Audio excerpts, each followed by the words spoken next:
শেষ কয়েক বছরে বড় বড় টুর্নামেন্টে শ্রীলঙ্কা এবং বাংলাদেশের ম্যাচ মানেই সেটা হবে চরম উত্তেজনায় ভরা।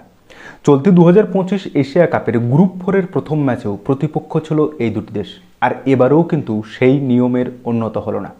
দুর্দান্ত এক পারফরমেন্স, দুর্দান্ত এক উত্তেজক লড়াইয়ের সাক্ষী থাকলাম আমরা। এই ম্যাচটাতে বাংলাদেশ যেমন কখনো এগিয়েছে তো কখনো শ্রীলঙ্কা এগিয়ে এসেছে, কখনো শ্রীলঙ্কার দাসুন সানাকার দুর্দান্ত পারফরমেন্স তো কখনো বাংলাদেশ মিডল অর্ডারের লিটন দাস নির্ভরতা ছেড়ে বেরিয়ে আসা।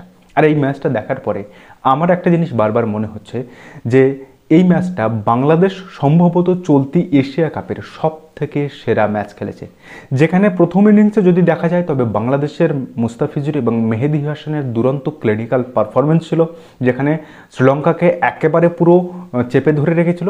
পরবর্তীতে যখন দাসুন সানুকার সেই 64 রানের একটা দুর্দান্ত ইনিংসে শ্রীলঙ্কা বেরিয়ে এলো সেখান থেকে, তারপরে যদি দেখেন যে বাংলাদেশের যে লিটন দাস নির্ভরতা মিডল অর্ডারে, সেইটা কিন্তু আজকের এই ম্যাচে বাংলাদেশ দারুণভাবে কাটিয়ে উঠেছে শরীফ হাসান, হৃদয় কিংবা পরবর্তীতে শামীমের হাত ধরে। আবার এই ম্যাচে লাস্ট ওভারে সহজ জয়কে বাংলাদেশ যে কীভাবে কঠিন করতে পারে সেটাও কিন্তু এই ম্যাচে দেখা গেছে।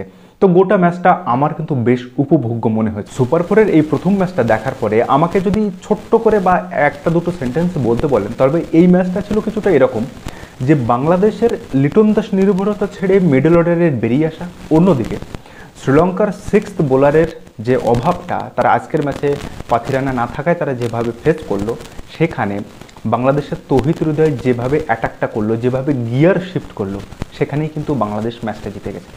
তবে ওভারঅল কিন্তু বাংলাদেশ প্রত্যেকটা ক্ষেত্রে ডমিনেন্স পারফরমেন্স দেখিয়েছে, এক্সেপ্ট দাসুন সানাকার ওই ইনিংসটা বাদ দিয়ে। তবু শেষ ওভারে তাসকিন আহমেদ কিন্তু দারুণ বোলিং করে সেই ম্যাচটাকে বাংলাদেশের বিপক্ষে আবার ফিরিয়ে এনেছিল। না হলে লাস্ট ওভার বা যদি 17, 18 কিংবা 19 বা 20 নম্বর ওভারেও যদি দেখেন তবে ওখান থেকে কিন্তু শ্রীলঙ্কা আরও বেশি রান টেনে নিয়ে যেতে পারত, কিন্তু ভালো বোলিংয়ের কারণে, বিশেষ করে মুস্তাফিজের ওই সময়টাতে বোলিংয়ের কারণে বাংলাদেশ কিন্তু আটকে যায়, মানে শ্রীলঙ্কা কিন্তু আটকে যায়। যাই হোক, এবারে ম্যাচটার ঘটনাক্রমে আসা যাক। এবং এখানে যদি দেখেন প্রথম ইনিংসে বাংলাদেশের ম্যাচটা দেখেন, এখানে বাংলাদেশের বোলাররা যতটা ভালো পারফরমেন্স করেছে, যতটা ক্লিনিক্যাল ছিল, ঠিক ততটাই বাজে, জঘন্য এবং খাপছাড়া ছিল বাংলাদেশের ফিল্ডিং। 3টে ক্যাচ মিস করেছে, যেখানে মুস্তাফিজুর কিংবা শামীমের ওইটা টাপ ছিল বা হাফ চান্স ছিল সেটা বাদ দেওয়া যায়, কিন্তু তৌহিদ হৃদয়ের যে ক্যাচগুলো তিনি 2টো ক্যাচ ফেললেন পরপর একইভাবে, যদিও পরবর্তীতে সেখান থেকে একটা রান আউট হয়েছে, কিন্তু সেই ক্যাচগুলো তো হাতের ক্যাচ ছিল। এভাবে যদি আন্তর্জাতিক ম্যাচে বারবার এরকমভাবে ফিল্ডিংয়ে ক্যাচ মিস করা হয় তবে সেটা বাংলাদেশ দলের জন্য কিন্তু খুব কঠিন একটা জিনিস হতে যাচ্ছে। অথবা যদি শেষ বা 19তম ওভারের কথা যদি বলা যায়, যেখানে মুস্তাফিজুর রহমানের বলে হাসরাঙ্গা যে শটটি মারলো, দুর্ধর্ষ টাইমিংয়ের শট, কিন্তু কাটারের কারণে 122-এর গতিতে বল ছিল, যে কারণে কিন্তু ওই বলটা ক্যাচ হলো। কিন্তু সেখানেও লং অফে দাঁড়িয়ে যে ফিল্ডারটা ক্যাচ নিল, সম্ভবত শামীম, তো সেই হৃদয়, তবে সেই ক্যাচটা কিন্তু সেখানেও ফাম্বেল করলো। তাহলে এরকমভাবে যদি আমার বোলারকে আমি সাপোর্ট দিতে না পারি তবে সেই ম্যাচটা জেতা কিন্তু ভীষণ টাফ। তবে আজকে শ্রীলঙ্কার ব্যাটিং যেভাবে প্রথমে কুশল মেন্ডিস এবং নিশাঙ্কা যেভাবে ব্যাট করছিল, 5 নম্বর ওভারে এসে তাসকিন আহমেদ নিশাঙ্কাকে তুলে নিল। যদিও নিশাঙ্কা তাসকিনের প্রথম ওভারে কিন্তু ছক্কা মেরে দুর্দান্ত শুরু করেছিল, ওভারের শেষ বলে কিন্তু নিশাঙ্কাকে সেই তাসকিন আহমেদে আউট করে ব্যাস লক গেটটা খুললো। তারপর থেকে মেহেদী হাসান এসে মিডল ওভারে সুযোগ নিল এবং তারপর মুস্তাফিজুর কাজটা শেষ করল। তবে এই ম্যাচে যদি শ্রীলঙ্কার সবথেকে বেটার পারফরমেন্স বলেন সেটা কিন্তু তাদের পূর্বতন ক্যাপ্টেন দাসুন সানাকা। হঠাৎ বাংলাদেশের বোলিং যেভাবে চেপে ধরেছিল, সেখান থেকে শ্রীলঙ্কার ব্যাটিংকে ওই জায়গায় টেনে নিয়ে যাওয়া, ওই রকম একটা দুর্ধর্ষ ইনিংস। তবে এটা কিন্তু দাসুন সানুকা একবার খেলেনি বা এটা কিন্তু তার ক্যামিও না, এটা তিনি বেশ কিছুদিন ধরে খেলে আসেন এবং তার মোটামুটি 5-7টা এরকম ইনিংস খেলা আছে, যার মধ্যে থেকে ইন্ডিয়ার বিপক্ষে বা ভারতের বিপক্ষেও কিন্তু 74 রানে একটা দুরন্ত ইনিংস তিনিও খেলেছেন। তো সেখান থেকে যখন এই ম্যাচটা গেল, তারপরে যখন বাংলাদেশ ব্যাট করতে নামলো, সেই বাংলাদেশের প্রথম ওপেনার একদম লেজে গোবরে করে আউট হলো। এরপর লিটন দাসের সঙ্গে শরীফ হোসেনের যে ব্যাটিংটা, দুর্দান্ত ব্যাটিং, তবে আমি কিন্তু অপেক্ষা করেছিলাম এই ম্যাচের সবথেকে বিগেস্ট ব্যাটেলের জন্য, আর সেটা হচ্ছে একদিকে ছিল বাংলাদেশের সেরা ব্যাটার লিটন দাস, অন্যদিকে শ্রীলঙ্কার সবথেকে সেরা বোলার ওয়ারেন্দু হাজরাঙ্গা। আর এই ব্যাটেলটাতে কিন্তু হাজরাঙ্গাই জিতে গেল। এই ফরম্যাটে হাজরাঙ্গা লিটন দাসকে 4বারের মধ্যে 3বার আউট করেছে। আর যদি দেখেন এই দুবাইয়ের এই মাঠটাতে হাজরাঙ্গা 8 ম্যাচে 14টা উইকেট নিয়ে নিল। আর লাস্ট কিছুদিন ধরে যদি দেখা যায় তবে লিটন দাস কিন্তু সুইপ শট খেলতে গিয়ে বারবার আউট হচ্ছে। দেখুন, বিপক্ষের সেরা বোলারকে রেসপেক্ট তো দিতেই হবে।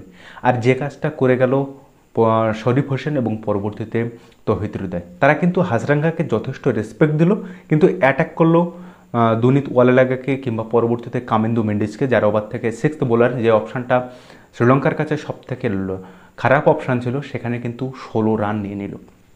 শরীফ হোসেনের যদি কথাটা দেখেন তবে শরীফ হোসেনের ম্যাক্সিমাম রান কিন্তু এসছে mid on, mid of, long of এবং লং অন দিয়ে, মানে প্রায় সোজা ব্যাটে খেলেছে।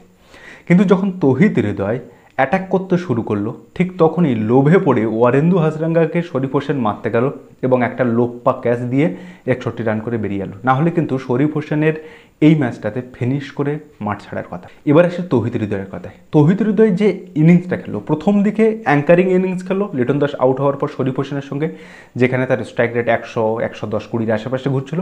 কিন্তু সেখান থেকে সে যেভাবে গিয়ার চেঞ্জ করলো এবং যেখান থেকে যে 58 রান করলো, সেটা কিন্তু অনবদ্য এবং অসাধারণ। পরবর্তীতে শামীমও তার সঙ্গে যোগ্য সঙ্গত করলো। তবে আজকের এই ম্যাচটা সবথেকে যেটা ভালো লেগেছে সেটা হচ্ছে যে বাংলাদেশের মিডল অর্ডার লিটন দাস নির্ভরতা কমিয়ে এই ম্যাচটাতে T20 ফরম্যাটে শুধু যে 4 ছক্কা আরও ব্যাট হাঁকালাম, এই জায়গাটা থেকে বেরিয়ে এসে একটা ওভারে 4 বা 6 মারলো, সেখান থেকে তারপর সিঙ্গেল নিয়ে যে স্কোরবোর্ডটাকে চালিয়ে রাখা যায়, সেই প্রথাগত ক্রিকেটের যে নিয়ম, সেই নিয়মটাকে মেনে কিন্তু তারা ব্যাট করেছে। আজকের ম্যাচে বাংলাদেশের সবথেকে ব্যাটিংয়ের যদি সেরা পারফরমেন্সটা বলেন তাহলে সেটা হচ্ছে শরীফ হোসেন এবং তৌহিদ হৃদয়ের যে 54 রানের পার্টনারশিপটা, সেটা ছিল এক অসামান্য পার্টনারশিপ। কারণ এইরকম পার্টনারশিপ উইকেট পড়ে যাওয়ার পরে এরকম অ্যাঙ্কারিং তথা গিয়ার চেঞ্জের যে ব্যাপারটা থাকে ক্রিকেটে, সেটা কিন্তু T20 ক্রিকেটে দুর্দান্তভাবে পালন করেছে বাংলাদেশের ব্যাটাররা। তবে এই জায়গাটাকে কিন্তু আরও কনসিস্টেন্সি করতে হবে, আরও ধারাবাহিকতা আনতে হবে। কারণ একটা ম্যাচে ক্লিক করলাম, পরের ম্যাচে গিয়ে পুরো ধস, এই জিনিসটা থেকে যতদিন না বাংলাদেশ বেরোতে পারবে ততদিন কিন্তু বাংলাদেশের ভালো কোনো আশা করা এশিয়া কাপের মতো টুর্নামেন্ট বা ICC কোনো বড় টুর্নামেন্টে সেটা কিন্তু বাংলাদেশের পক্ষে সম্ভব নয়। তবে যাই হোক, আজকে ওভারঅল বাংলাদেশ ভালো ডমিনেন্স করেছে এবং ভালো পারফরমেন্স করেছে। এবং ভিডিওর শুরুতে আমি যেটা বললাম যে এই চলতি এশিয়া কাপে বাংলাদেশ সম্ভবত তাদের সেরা ম্যাচটা খেলেছে, যেখানে সব ক্ষেত্রে প্রত্যেকটা প্লেয়ার নিজেদের ডিউটি বা কাজটা করেছে, এক্সেপ্ট লাস্ট ওভারে দাসুন সানাকার ওভারে ওই পাকামো মেরে ওইগুলো না করলে হয়তো বাংলাদেশ আরও দুর্দান্তভাবে খেলতে পারত। তবে যাই হোক, আলটিমেটলি বাংলাদেশ জিতেছে। আগামীকাল হচ্ছে গ্রুপ 4-এর সবথেকে বিগেস্ট রাইভেলরি, এশিয়ার এল ক্লাসিকো তথা বিশ্ব ক্রিকেটের সবথেকে উত্তেজক ম্যাচ ভারত পাকিস্তানের। তো এই ম্যাচটা দেখার পর, এই বাংলাদেশ এবং শ্রীলঙ্কার এই গ্রুপ 4-এর প্রথম ম্যাচটা দেখার পর আপনার কোথায় মনে হচ্ছে যে কোন প্লেয়ার সবচেয়ে ভালো পারফরমেন্স করেছে, কোন প্লেয়ারের আরও উন্নত করার দরকার, কিংবা বাংলাদেশের কোন জায়গাটায় ল্যাক অফ কনফিডেন্স ছিল সেখান থেকে তারা বেরিয়ে এসে, এই সমস্ত জিনিসগুলো আপনারা কিন্তু অবশ্যই কমেন্ট করে জানাবেন।